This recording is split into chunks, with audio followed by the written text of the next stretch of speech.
2,5 sata igre bez prestanka. Glumom i pesmom povezan ceo koncert. Putovanje kroz Srbiju. Priredio je Centar za očuvanje tradicije i kulture TENT u čast 38 godina postojanja. U ime rukovodstva sve prisutne ambasadore i prijatelje Centra za očuvanje tradicije i kulture pozdravio je predsjednik COTK TENT Sveto Dobrijević, a pred sam početak svečane akademije na velikoj sceni Doma kulture obratio se i ambasador Republike Tunis.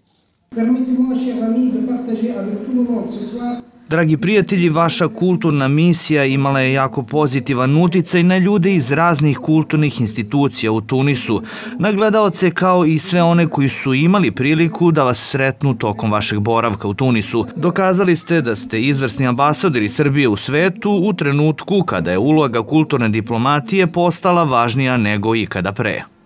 Živela Srbija, živeo Tunis, živelo tunisko-srpsko prijateljstvo.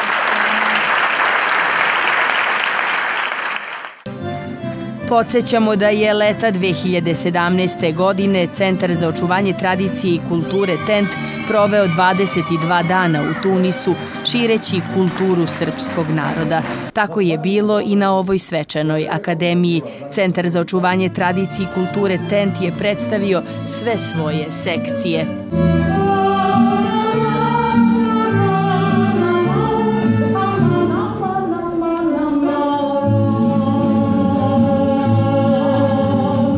COTK TENT osnovan je 1979. godine. Krenuo je opancima kroz svet, a veliki trud i znoj za sobom su ostavili i ostavljaju mnogi Obrenovčani, istakao je Dobrijević i pozdravio ih tom prilikom.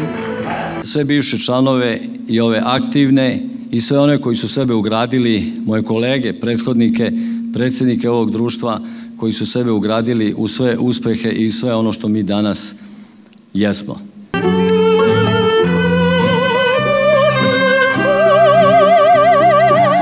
Specijalna gošća koncerta bila je Marija Zaljevskaja-Zarić, mecosopran iz Rusije koja je sa obrenovačkim devojkama izvela numeru Podmoskovske večeri.